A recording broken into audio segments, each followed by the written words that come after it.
Welcome, everyone, to episode number 4 of the Long Shots podcast. My name is Andrew. I'm your host, and we have a very exciting guest. We have Nour with Sabbagh Films. Hey, thank you. Welcome, Nour. Thank you for having me, Andrew.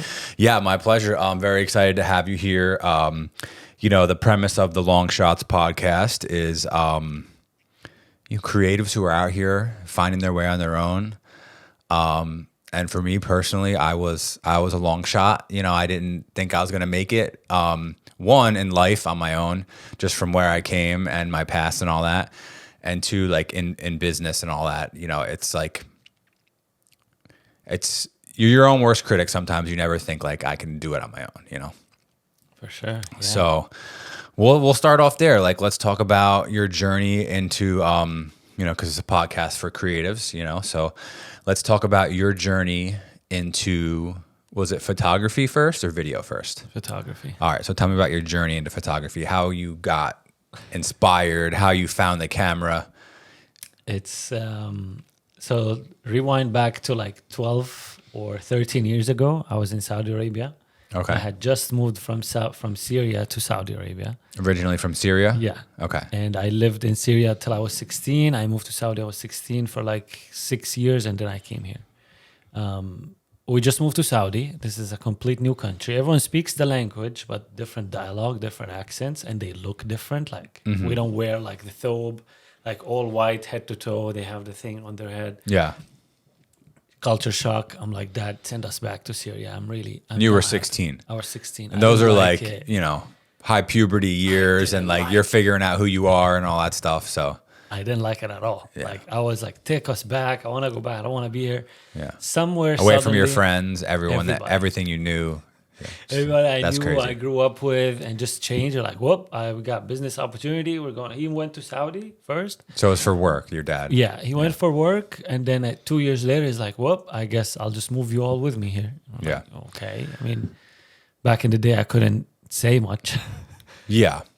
As a father, I could see how that would be something that you might have to do sometimes, Yeah. But as like, and I moved from Florida to New Jersey and started a new life. But I think, if somebody was like, hey, I'll offer you this amount of money to come here and work, and it's like an absurd amount of money, or like it completely makes sense, I would probably like entertain it, So I guess I'm, identifying with your father, but also you, because I moved, started a new life, which is super challenging, especially when you're that young. Yeah, it was tough. I had no friends. I had just my family, and I'm like, this is different. Like Saudi's different than Syria. Like you can't, girls and boys can't hang out together. You can't go to certain places. So I'm like, I don't like this at all. So we had an aunt who used to live in a complex, and in that complex you can mix. There's friends, there's parties, there's everything. And even when I went, I was like culture shock. I was like, I forgot how to fit in. Like I had boys and girls, I had friends, but I can't fit in. So my dad, one day, he buys a microwave, a brand new microwave. For whatever reason, him and my mom decided to have a microwave. That microwave came with a point and shoot Canon camera. What? As a gift. Oh my As God. like the special, the grocery stores or the shop had, like you buy this microwave, you get a point and shoot. I was like, hey, nobody wanted to touch the camera. Like, yeah, so excited about it. It's just a microwave. Back in the day, people were healthy about like food choices or conscious about what they eat. So like camera, hey, let me mess with that. I used to see this when I was a kid. Like you guys used to take pictures of us when we were kids. Do you think the camera was like a way to like entice people to buy the microwave? Yeah. Oh, Yeah? for sure. Oh, Okay. for sure. That's All why right. nobody touched it. Like my 2 older brothers, my mom and dad. So nobody- people were scared that it was gonna make them sick if they ate the food that the microwave cooked in. Yeah. Yeah. So like good Radiation, microwave. Yeah. I mean, that was the time like my dad decided to put the investment in a microwave. That's so funny, dude. Yeah, and I got a point and shoot, and I picked it up literally from the box. My dad, my 2 brothers, my little sister, my mom, nobody like cared for it. I was like, let me shoot. Let me see what this thing is. It's free. So I find it, and I pick it up, and it came with like a small memory card, like 4 gigabytes type of thing, like the oldest one you could think of. Yeah. And it's just like point and shoot. So I was just taking pictures of like little things at the house, plants, tables, and little by little, I started taking it out of the house. So what about, because that's very intriguing. Yeah, that's how you got into it. I mean, what about the process like made you like fall in love with it? Good question. Back in the day, like I was in a place where I wasn't like as a kid, as 16 years old, I need to be simulated. Like I want to hang out. I want to be with friends. I don't want to be home. I don't want to study. I want to like go out. I want to be social. Yeah. I couldn't be social because I didn't know anyone. All my friends were in Syria. There was barely any internet or MSN back in the day. Yeah. To keep in contact. Wait, 16. So how old are you now? 31. 31. So that was in 2000 what? 2007. Okay. 2007, 2008. That was when, the internet was like already kind of ramping up at about that time. That was like the Facebook, like when Facebook was like just coming out. Okay. Yeah. So no internet, nothing much to do. No connections, like barely any contact. Did you have a way to look at the photos after besides in the camera? I had a laptop. Okay. I had a laptop. So I started taking pictures of stuff at the house and I'm like, this is nice. Yeah. Like this is making me feel good. Right. I didn't have that. Like we moved, new country, figure it out, homeschool. Mm-hmm. My two brothers are like not even living with us, just me and my sister. My sister's younger. Yeah. I had nobody like in, fights, new country, new system, away from everything we left behind in Syria. Mm-hmm. And then 3 years later, a war broke in Syria. So we're like, thank God we moved out. Good for us, sucks for everyone who's still there. Wow. But like we moved out actually before the war, which was like a blessing looking at it now. Yeah. But yeah, look, something about the pictures, like the plants, the flowers, like my mom's food, the cooking. I still have some of those pictures. Really? Yeah. Wow. I do. It's crazy. I fell in love with the process. I just I like this. Like if I snap this, something's going to happen. Like this I'm going to have a picture. And my only recollection of pictures at the time is the pictures that my grandma and my grandpa took of us when we were little. Like actual printed photos. Yeah, actual prints. Like, they take a bunch, they send them to the lab, they come back, picture day. Yeah. That's what I thought of pictures. Yeah. Nokia phones barely had cameras. BlackBerry phones weren't out. Right. No iPhones, obviously, whatsoever. So I'm like, picture? Like, this used to take such a long time. And like a few years ago now, I was like 10. This is like nice and fast. I think I started messing with my first digital camera about the same time, about 2007. 2007? Yeah. Yeah. Maybe a little bit earlier than that. But yeah, I was like friendly with like a kid in high school who was kind of like the rich kid. You know what I'm saying? And he like had cameras and all this shit. But like you could tell that it was just like things that his parents bought him that like he didn't like care about. Like he was just like, yeah, it's a fucking digital camera. To me, it's like, dude, that's like mega money, So I just like, I was friends with him anyway, but like I would pick it up and use it. We went on a trip one time somewhere, like I would take pictures with the camera. And yeah, from that point on, I was like, something about taking a moment in time and just like freezing it and just like you have that. Yeah. It's like an accomplishment. Yeah. I kind of want to, have you ever gotten into film? Mm-mm. Yeah, I think we need to. Yeah. It's funny you say that. Yeah. I know Peter McKinnon's all about it right now, but there's a new videos on the channel I didn't watch, but it seems like there's a lot of updates that he's going through or like changes. Yeah. Kind of scaring me because before I watched them, like Peter McKinnon, Yeah, I don't know. I've been following like the whole film because I think he like did a bit where it was like a few months of him like only shooting film stuff, and it kind of just, my one buddy Casey does film. I should probably just ask him like, hey, what's a good camera? Because you can get into it for pretty cheap, but it's like 24 or 36 pictures in a roll. You have to take the whole roll. You have to make sure your settings are right, like, and you never know what the pictures look like until you get them back from the lab. But it's a lot easier now than it was back then. Like you could basically just drop your film at the lab and they just send you like a file with the prints, digitals of the film pictures. But then you could edit them too. Yeah. So that's nice. So how did you end up in the wonderful East Coast of the United States of America? So fast forward to that. Fast forward, I was in Saudi. I did my high school. I took a year off after high school, and then I'm not from Saudi. We're from Syria, and in Saudi, like there's a few things like you You have to work. Back in the day, it was more complicated in my time, like 2013, 2014. So all my friends, everyone I hung up with, everyone I made friends with, like after a while, like everything I did, everyone's leaving, everyone's traveling. And I don't want to stay in Saudi. I don't want to go to school in Saudi. I want to travel abroad. I want to maybe go to Turkey, America, Canada. So I'm literally opened the map and I'm like, okay, this friend went here. This friend went here. Where do I want to go? I have a green light to spend 1 year anywhere I want. I can use it. And from there, I'll figure it out. Yeah.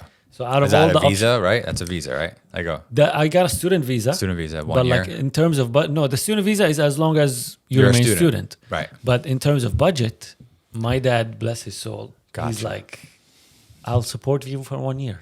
Wow. After that year, you decide to come back or stay and figure out your own. You come back, you're working. That was here. that was like after you graduated high school. A year after graduate high school. Like, so that was 2014. Did you go to college in that year or no? No. Oh, see, dude, I love that parenting style. That's amazing. My mom was like, "Hey, you're going to college? Get packing." And I resented her for a long time for that. Yeah. You know, and I got in a lot of trouble there because I didn't want to be there. And I was scraping by, a lot of financial ruins. I actually just paid off like a good chunk of the loan. Like it was like $100 a month I've been paying off since like 2009. But like, you know, I paid it, so it's all good. Nice job, man. But yeah, I don't know. It's such a weird thing. College is like one of those things where I feel like some parents just like are like that you're doing it, and some are just like you figure it out. Like, which I think I like that style. I guess maybe both my parents never went to college. Yeah. So only one brother of mine. Oh, actually, both of them went to college. But they just like did graduates, bachelor, and that's it. So your dad supported you for a year. Where did you end up? 1 year. I ended up everywhere under the sun. I tried every job. I tried valet. I tried car wash. I tried. But like, where in the world did you go? Florida. Okay. I went to Florida. So your dad was like, "I'll support you for a year," and you were like, "I'm going to." And where did you come to first? Boca Raton, Florida. Wow. I picked the most expensive place. I didn't even know. And so you're like got an apartment in like Meisner Park, and you're like, "Dad, yeah, my rent's $4,000 a month." It was right across from Boca Town Center Mall. Okay. And it was like in front of Duffy's, where Duffy's is at now. There's a CVS. But I lived there for a year, and then I lived in another apartment. But I didn't know what I was doing. Like me and my roommate at the time, which, you know, that's a whole complete story. Yeah. But we didn't know what we were doing. We were like the first 3-4 months, I was like reckless, spending money. Right. Like trying to like impress girls. But at the same time, I was so shy. So like nothing was adding up. Nothing was working. I didn't impress 0 girls. I got no women. I got no women. I speak English, but like my tongue would like get wrapped up. I wouldn't be able, because I grew up speaking English and Arabic. Yeah. But I was like, I'm going to come here, America. I speak the language. It's great. It wasn't like that. Were you working in that year? You said you tried valet. Yeah. You tried the first 6 months, it didn't hit me. But then like clock's ticking. Every time I talk to my mom, 6 son, months. I miss you. I hope you're doing great. Every time I talk to my dad, clock's ticking, son. How you doing? Did you find a job? Yeah. Are you working? I was like, well, no, you know what? I'm still getting used, just feeding bullshit excuses. Yeah. I wasn't getting used to it. Yeah. It was hitting me. And then after 6 months, I was like, he's really serious. He will really cut me off. Like I'm spending like $2-3 per month just because, you know, I have it. But so he's paying for your rent and expenses and everything, and all expenses, my college, all the support. He's like, I only got 1 year. He's like, I'm taking out of our money to give you. Yeah. So you better make something good for yourself. And it didn't hit me. What an like, opportunity, man. 21 years, it didn't hit me first. Like, well, yeah, that's young shocked. too. That's young to, yeah. Yeah, but then I started doing everything under the sun. Everyone I knew, everyone I met, hey, I'm looking for a job. I don't have papers. Could you hire me for cash? I'll do anything. I'll wash dishes. I'll wipe the floor. It was like I portrayed it like in a not very nice way, because I was like, I'm gonna lose everything. I'm gonna go back. I don't want to go back to Saudi. Yeah. And I had cameras. Like I had the 7D. I had 3 lenses. I had like a mini light. I had a flash, but I didn't use any of that. I wish I did. Why? I was scared. I don't know. I was shocked. Were you scared, or did anybody else in your life tell you that you wouldn't be able to make a career out of it?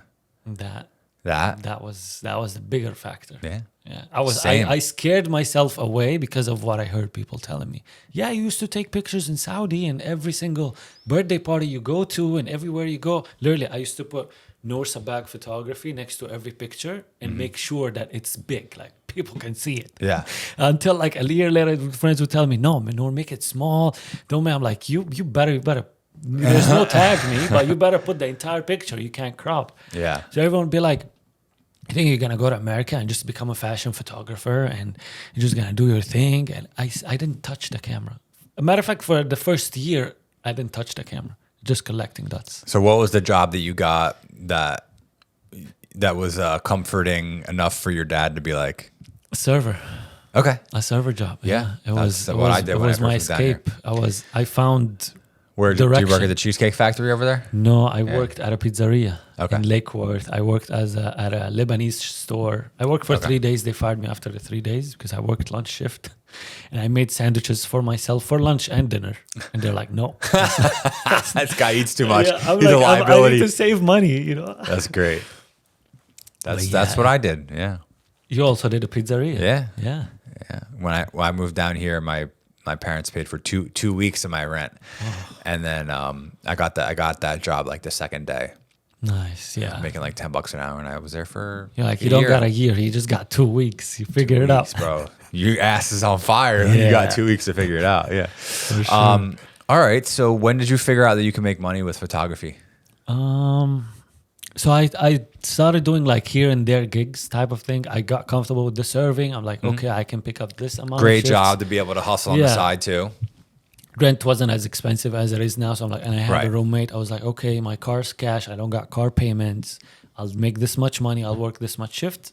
I'll be paying myself. Like my dad will tell me, okay, you're good. Yeah. So I did that, but then after a while, I'm like, I really want to do pictures. Like I open Facebook, and I'm like, I have 120 albums on Facebook of just birthday parties. So at this restaurant, I met this photographer. He passed 2 years ago. God bless him. His name is Naji. He was taking pictures, and he was older, like in his 40s or 50s. So I was like, I really want a chance. I really want to get into photography. I really want to try something. I'm shy to carry the camera, even though I love the camera. But I'm not being able to. Can you help me? Can you give me something to shoot? He's like, are you free Saturday? I was like, yeah, I am. I'm free any day. And he's like, okay, we're going to Orlando to shoot a wedding. I was like, it's like someone just like slapped me with two hands, like, poof. I'm like, are you, what? Long story short, we go to Orlando, and he has one of the like a video camera on a tripod, and all I have to do is just keep the camera on. Just pan and tilt, baby. Just Pan and tilt. Just do the whole thing for 4 hours. I loved it. I felt like I'm on cloud 9. He let me in. He started contacting me, exchange numbers. I got this wedding. He was obviously like a busy wedding photographer, and for Middle Eastern community, like he knew everybody in the community. So I started showing face with him. I started going with him. I started meeting people, and I was like, this is cool. You know, like I'm growing. But he didn't want for me to grow with him. He just wanted to like hire me for the gig. That's it. Shoot and go. Right. So I wanted more than that. So I used that, like I leveraged that confidence to ask people to shoot, to come up to people and shoot, to offer, to say, hey, I do pictures. It took me years, man. It took me years. And it all boils down to what you said. Someone told me you're not good enough. And I want to thank them at this point. Like I want to tell them, hey, thank you for telling me this, because this is where I found the leverage. This is like the key component for me, was to overcome whatever BS you fed to me, or someone fed to me, or I picked up along the way. That's not true. I would say he was your mentor, right? Huh? I would say he was your mentor, Yeah, right? That yeah. guy. What was his name? Naji. Okay. And you said rest in his. He passed 2 Okay. years ago. God bless him. So yeah, God bless him. Sorry for that. The last 3 people who sat in the chair had a Naji. They had a person, right? So I think that this is very important, and this is how we can provide value to people without us, being right next to them, right?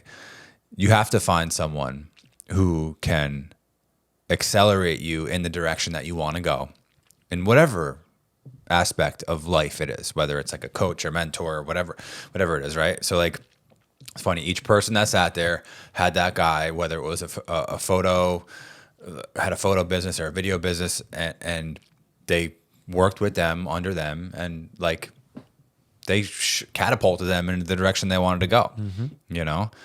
And that's exactly what I did. That's what when people ask me, like, when did you like start to get traction or momentum? Is that when I was working for other people, like in the creative space, right? Like I had my full-time job, right? But like where I really started to like you said, like that's where you meet people and you get outside of your comfort zone, right? Like it doesn't like don't overthink it. Don't be like, oh, well, I don't want to work for somebody else. I don't want to work for somebody else for the rest of my life. It's like these are temporary things. They hire you as a freelancer, and you work with them, and you meet people, and you get Instagram, and you get phone numbers, and like it's just like a snowball thing, you know.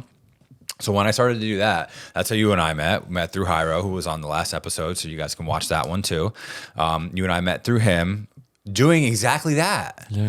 Literally, yeah. Literally. Being like, hey, I'll go work for you for whatever it is, however much it is. I don't care. Like, I'm just out, I'm creating, you know, I'm networking. Dude, anytime I go anywhere and I'm working and someone else is paying me or whatever it is, I'm always like, yo, what's your Instagram? Yeah. What's your Instagram? What's your IG?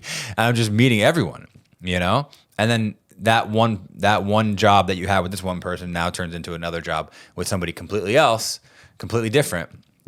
And it's just like you know? Yeah. So I think that's really cool. So if you're out there and you're a creative and you want to get more clients and you want to build your business, go see what other people are doing. Reach out to them. Provide value. Work for them for free. Say, hey, look, I want to, you know, I'm trying to build my business. I'd love to help you out with a behind the scenes photo or whatever it is. Like, there's just so much value in that. And there's so much that people have or creatives have nowadays that people are willing to pay them or willing to add them to their team or get their services if they know they existed. Right. So like to your point, if someone's watching this and thinking like, what should I do? Where do I go? Is like, don't be afraid to put yourself out there. Like that's how you and I met. And like we fostered, thank God, like I'm very blessed to have your friendship and see where we are now. Right. It's crazy. It's crazy, you know, because like I was there. Well, let's play this out real quick, right? Like, so we met, right? I was working full time for a company and then freelance or subcontracting out for Jairo. You were doing the same. I was doing the same. You were thing. full time with Svelte, right? Svelte. And then you were working with Jairo, freelance, right? We met, we connected, right? Probably a year or 18 months after that, you were like, hey, you know, I'm not like sure which direction I want to go. I'm not feeling the best about my current job. I'm like, dude, look, when you're ready, let me know. I have somebody you could talk to, whatever. So, and that's putting yourself out there too. Like to tell someone that you're not comfortable in the situation you're in with your life or whatever it is, those are hard conversations to have. Like it's hard to say like, hey man, I'm not doing great, you know? But those are the conversations that you have that can get you past what you're feeling or what you're going through. So you did that. We found another opportunity for you, right? And through that opportunity, you connected me with someone who I was then freelancing for, who now that person is allowing me to leave that job and have them on like a retained monthly amount. And like that's just crazy, the sequence of that, how that all happened in 2 years. But that only happened from just being like I met Jairo at the skate park. We were riding bikes. We started talking about cameras. I'm like, dude, yeah, like I'll come work with you. Like, oh, it's like I don't have much money. It's like, it doesn't matter. Yeah. I don't need to get paid. I just want to network. I just want to connect, you know? And that one time of us meeting together at the skate park on our bikes connected us, and then the snowball of shit. So it's like you never know where life could take you. Say yes to everything. Not everything is a transactional monetary thing like, oh, I'll pay you $100 an hour to come here, come there, whatever. Sometimes it's just like, yo, I'm just going to be your friend and just come hang out and help you, like help you grow, you know? That's just fucking beautiful. Yeah, it is, man. I'm really grateful it happened the way it happened. Yeah. It shows. And now the next chapter is happening, you know, things are changing and evolving. That's just the way life is. Yeah. You know, life's not a straight line, that's for sure. It would be so boring if it was a straight line. Yeah. That's why it's full of ups and downs. Yeah. That's why like it's important to open up and share and be courageous enough to share that vulnerable state you're in. Because if I didn't open up to you, at that time, like, hey, I'm not doing so well. I'm thinking of another opportunity. Even though I could tell myself a different story and be like, I started as an editor in this department and now I'm director, so I can make it work. But like, I chose to look out for myself instead of choosing that said company's interests, and I wanted to look for my interest. Yeah. And when I'm in proximity with like a creator and a business owner like you've been there. You've already been there. You know what challenges it may bring. So you offered me an opportunity. You gave me like a huge chance, and there was zero transactional anything about it in that sense. It was just pure help and just connection, networking. You get what you give, and you just drew the whole picture, and I'm like, that really how it's happening. Yeah. Like, that's crazy. Yeah. Do you want to talk about the next chapter, or do we not want to? We can talk about it. I think it's really cool, and I think that sometimes people limit themselves on what they're capable of and what they can accomplish in this life. So tell us a little bit about what you're hoping to do on your next. Obviously, you're going to keep doing what you're doing, where you're at now, but you're adding things, right? I think that's the important thing, is that like you don't need to limit yourself to one thing. Like, you can have it all. Mm-mm. You don't have to be like, I work full time for this guy, so I can't do anything else. No, you want to go fucking start a business while you're working for this guy? Go start the business. Do whatever you want. Life is it's too short. Yeah. It's too short. Yeah. Like I've been here 10 years, and I'm telling you, 10 years pass by like this. Yeah. And what I also love is that the two things, like, they're kind of related, but they're like completely not related. It's so cool. Mm-hmm. Yeah. Yeah, they're so outside of each other. Yeah. Here I am, like, I've been a photographer, like creative at heart. I love snapping pictures and then like videos because demand.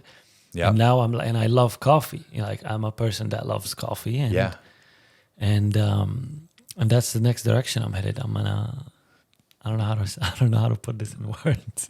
And you're trying to get into the coffee business. I am. Yeah. And I connected because I go to this coffee shop so much. Maybe we'll refrain from the name for now. That's fine, yeah. We'll go to this coffee shop so much, and I love it. Like, I post them, I tag them, I tell my friends, and the owner is like genuine. He's like, "Oh, you're always here. We should link up." Yeah. We never linked up for like 2 years until I went to Saudi. He's like, "Oh, I used to be in Kuwait, da da da. Come back, we'll meet." I was like, "Oh, this guy really wants to meet up. I mean, I love his place. Might as well text him on Instagram, tell him I'm coming." Yeah. And we did, and we met, and like we formed a new like relationship. We've been like bros, friends, and we're about to be business partners. Like, I'm so stoked for that. Like, I see a non-transactional like thing at first. Like, you're just doing what you're doing. You're passionate about coffee, so you'll hang out at the coffee shop, maybe take some simple photos on your phone or whatever, or a little video, tag it, post it, whatever, reshare it, and they see that, and now there's a relationship there. Yeah. There's friends. So cool. Yeah, we saw it as friends. We got a friendship. We hung out at each other's houses, like housewarming party, birthday, whatever. Yeah. And we're like, you know what? Let's get some business. This is your strong suit. This is my strong suit. Let's form a team. Yeah.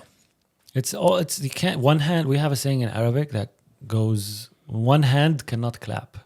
You need two hands to clap. How would you say it? Like, really? إيد واحدة ما بتزقف. I love it. You can't, like, one hand, you can't clap, like, you need two. Yeah. So two would make a sound, two would get it done. One, it's not a clap. Yeah. You know?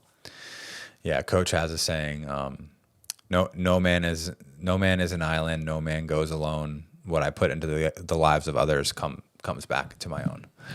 So it's like the same concept. Yeah. It's like, and he kind of like taught me that too, because time is definitely very valuable, and sometimes I'll get caught up on, like, because we're creatives too. It's like no known thing, or not. It's a very known thing that it's like, how do I charge? What do I do? How much is this? How much is that? Because there's no, like, it's not like a t-shirt. There's not like a price tag on it, you know?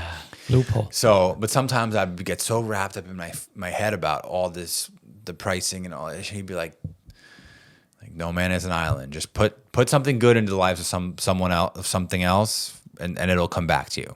Mm-hmm. And it always does. That's true. Yeah. Because you get the energy you give, Yeah. You're giving your best, you're putting in the time and effort. Mm-hmm. It will come back to you.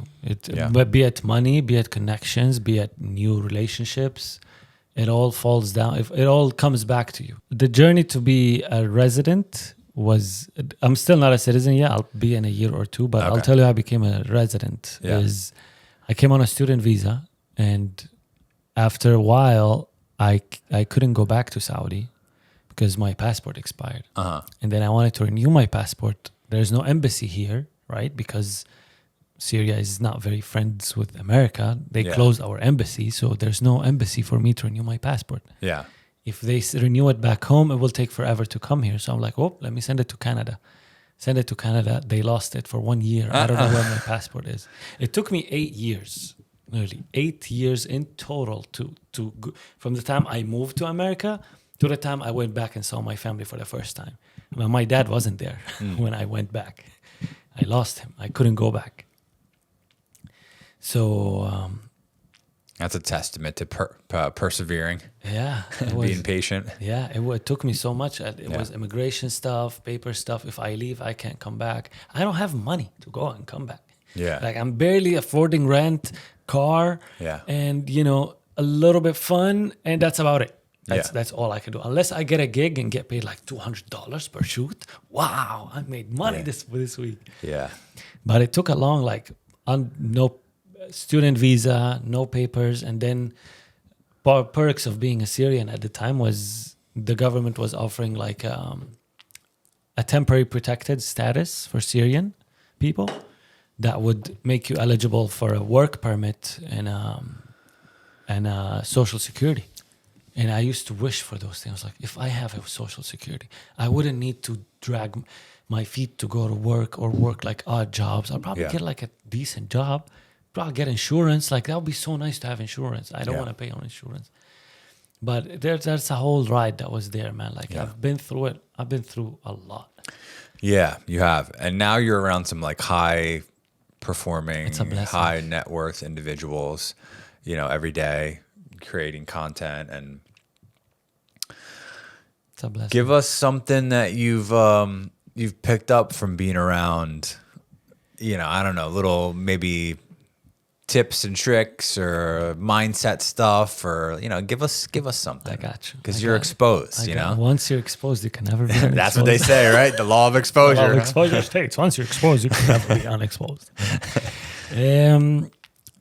Honestly, like one of the first thing that would be struck out to me is the proximity those high end people have, who they spend their time with, is very crucial.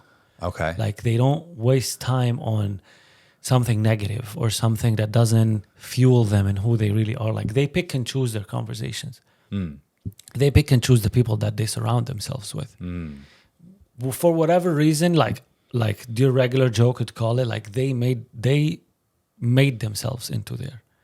So they pick who they like, who they might benefit with. Like even if they made $1 million or $2 million, they can make 10 million if they get a deal right. Yeah. So proximity to them is everything. Like your network is your net worth is your network. Yeah. That's the first thing that I would definitely like, for everyone to know about. Hey, surround yourself with the right people.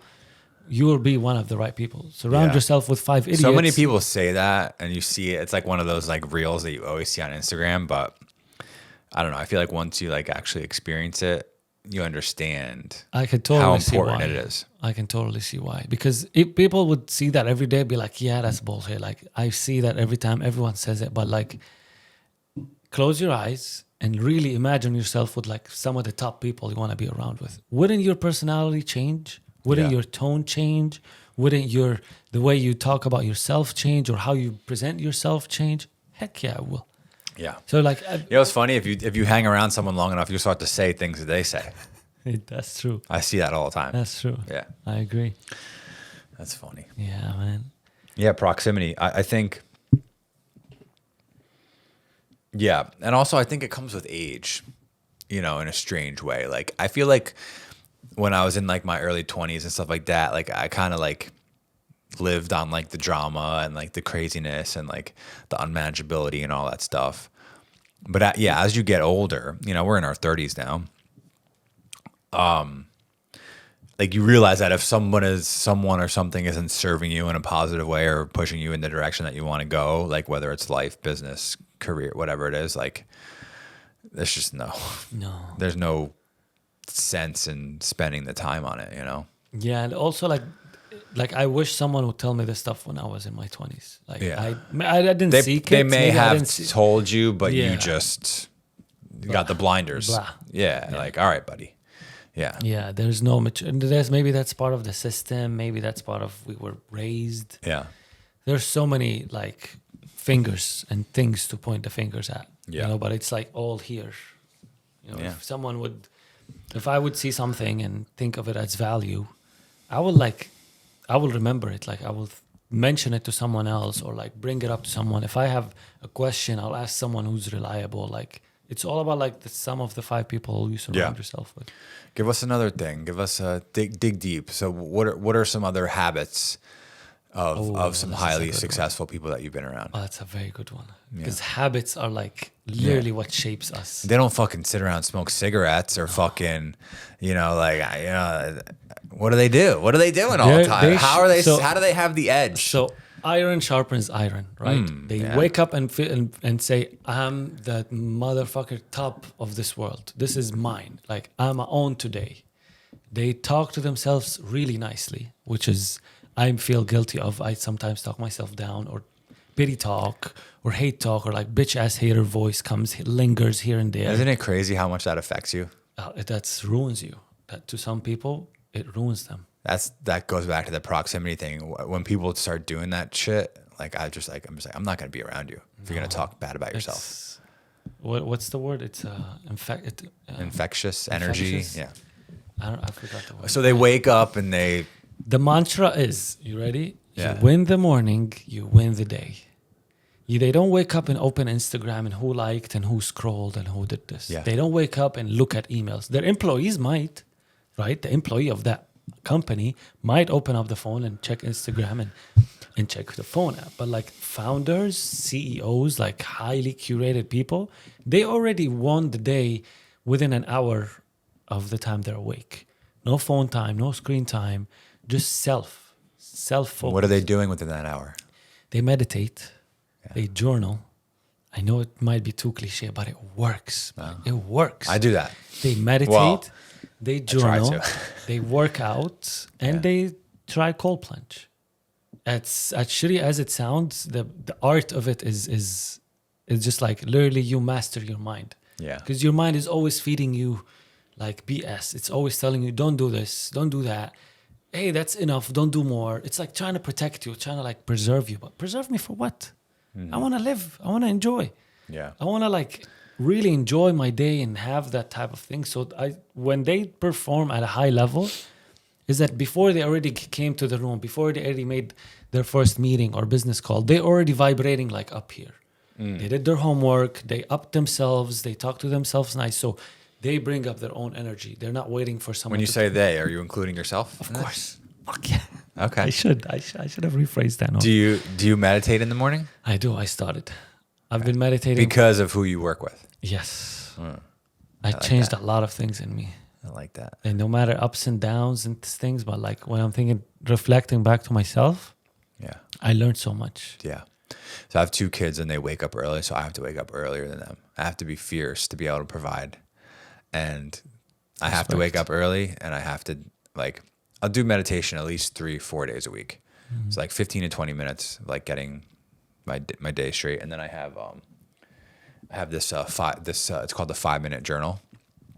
It's like, you write a little bit about gratitude, a little bit about what you want to accomplish, like what's going to make today great, and then like something else. Oh, an affirmation. An affirmation. So like I didn't do that for like 6 months.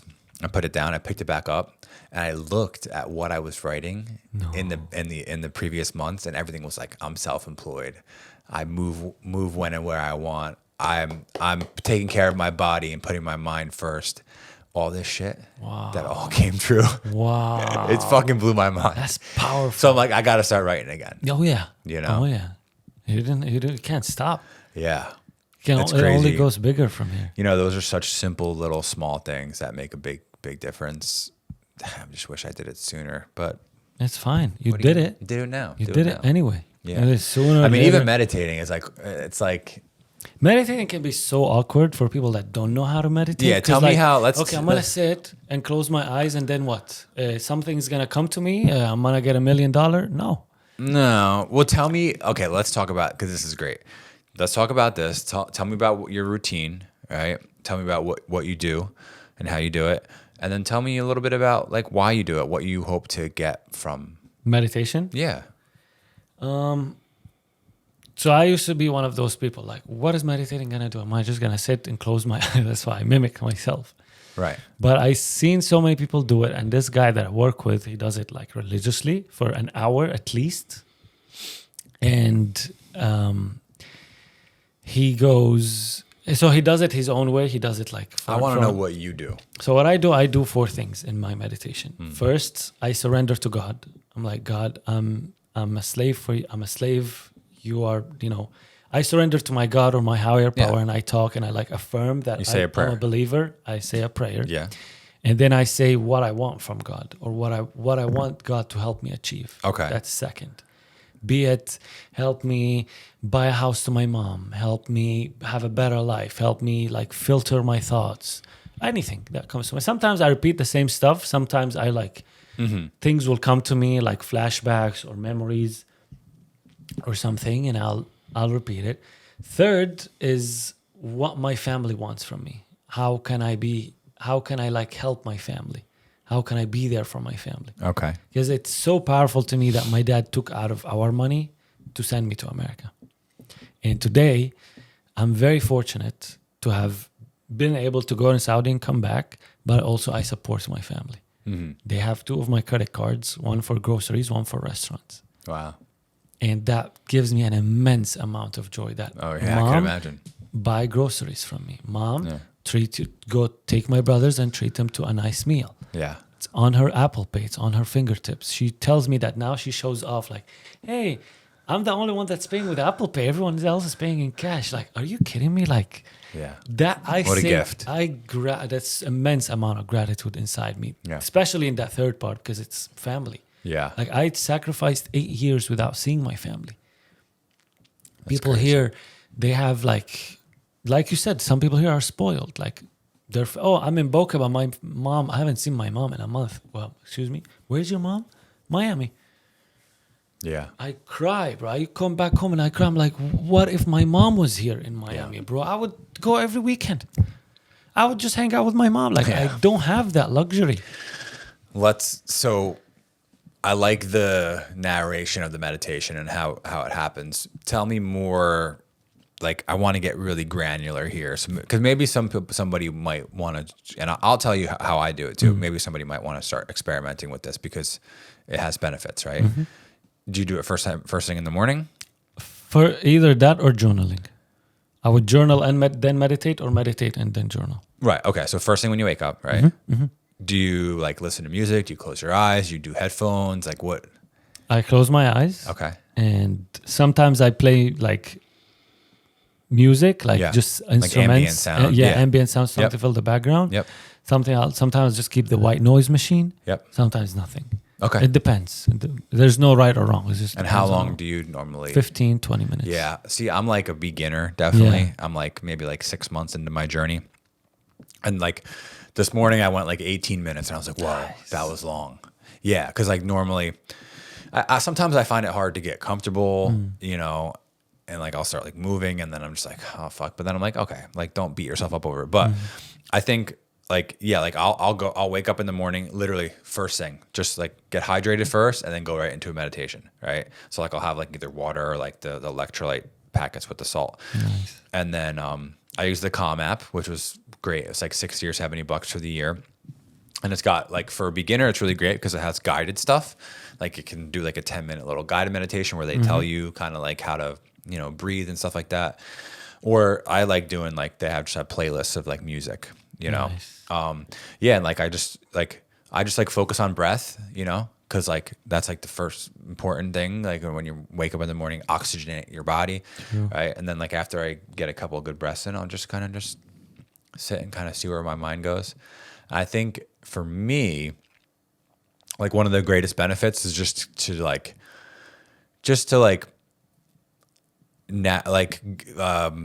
navigate like the thoughts and stuff like that. Like just kind of like you let your mind go where it wants to go, and like it's okay. Like you don't have to like try to like force it or like be super spiritual or whatever. Like sometimes you just like sit and you just think about things, and like sometimes ideas come up into my head, or like, you know, things that I have to do throughout the day or whatever. And then like I'll like come back to the breath. Like my mom used to be like a yoga instructor and meditation teacher, so she'd be like, just breathe, come back to you, focus on your breath, and then it starts to like kind of calm your mind again. So, and I always notice that like when I start the day off with things like that, like for myself and like get myself centered, you're right when you say like, you know, you win the day when you start it like that. Like I put myself first, selfishly, I guess, but everyone else is gonna win because I'm going to be the best version of myself, and I'm going to be so much more positive and so much more centered and so much more aligned and just so much more with it than the alternative would be like I wake up or like the kids wake me up, and then like the first thing that I'm doing is I'm just serving everyone else. Not like in like a servant sense, but it's like, can I have juice? Can I have muffins? I need breakfast. I need this. I need that. And I'm like, I haven't even gone to the bathroom yet.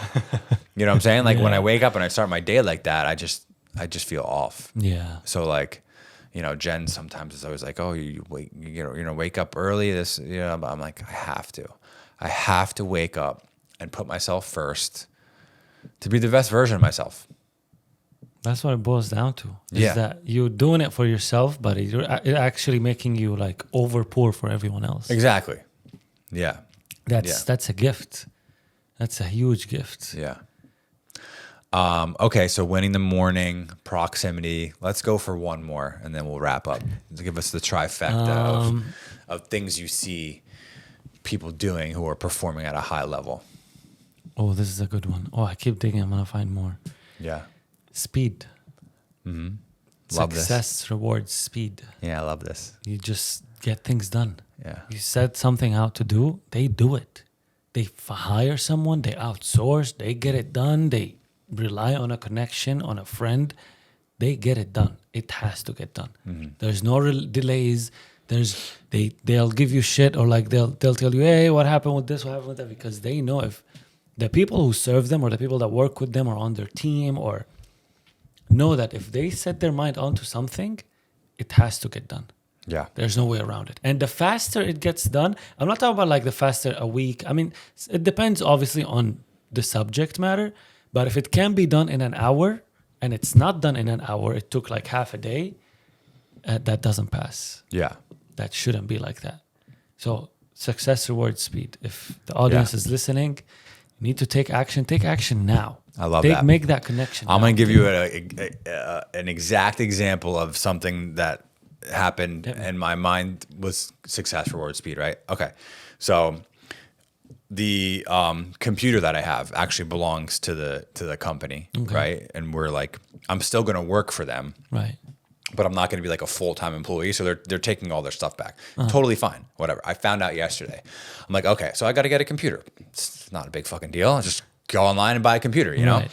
So I'm like, and you know how we are with like tech shit, 'cause we're like camera guys and like Apple this and SSD that and all that shit. And I'm like, oh my God. I'm like, I could literally spend fucking 6 hours looking at and comparing at computers, right? And I'm thinking in my head, I'm like, Andrew, you need to pick one fast. Yeah. Because success rewards speed. So I went on, boom, fucking found like a certified refurbished one that was like from like last year, like the M2, but it's like fully fucking decked out. Like it's got like 32 gigs of RAM, like all that shit, whatever. I was like, whatever. It's better than what I have now.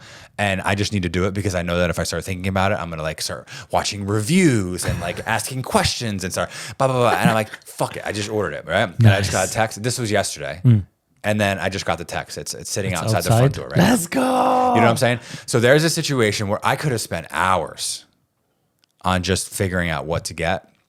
And I'm like, success reward speed. I'm just going to find one and just do it. I need it, you know? Do you remember being in similar situations where you did exactly that and didn't like take action now? Like that's how most of the situations are used to be? No, more usually it's like me like spending days or weeks like watching YouTube videos about like other people's experiences with it. It's funny how that happens though, the shift. Yeah. Right? Like And that's you know like you that's feel like it. the scarcity mindset versus like the abundance mindset, which is like another thing that like I'm sure that high profile, highly operating successful individuals have. They always have that abundant mindset. Like no matter what happens, like we're gonna be fine. We're gonna provide. We're gonna be okay. Like we're not living in scarcity. And that's a huge take. Yeah. That's a huge take. Because when you're operating from scarcity, everything everything makes you worried. Yeah. It's Everything stress, slows anxiety, you. fear, Yeah. all that stuff. Yeah. Yeah, that's a beautiful one, Andrew. All right, man. Let's wrap it up. We've got that was almost an hour of intense conversation. So why don't you leave the audience with something like give them a little. Maybe if someone is wanting to make a change in their life, career, location, relationship stuff, job, personal stuff, and they're like, maybe they're not happy and they know that something else is out there for them and they want to make the jump, but they're just a little afraid to. Give them something to inspire them to get out and get after what they really want in life. Everything you need to have is already within you. You are the creator of your own life.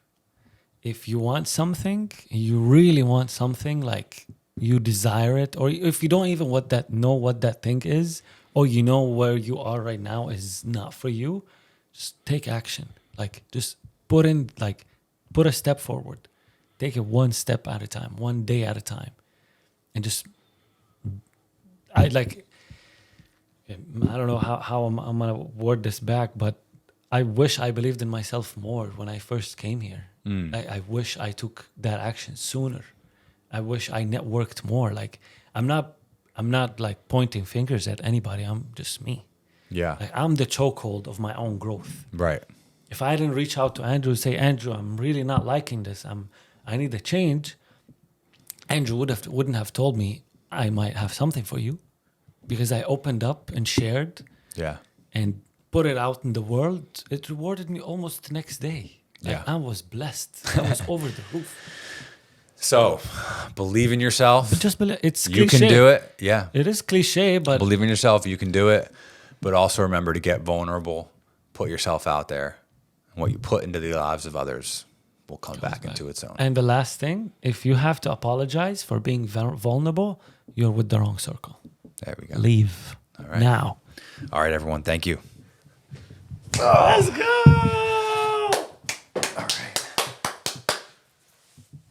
All right.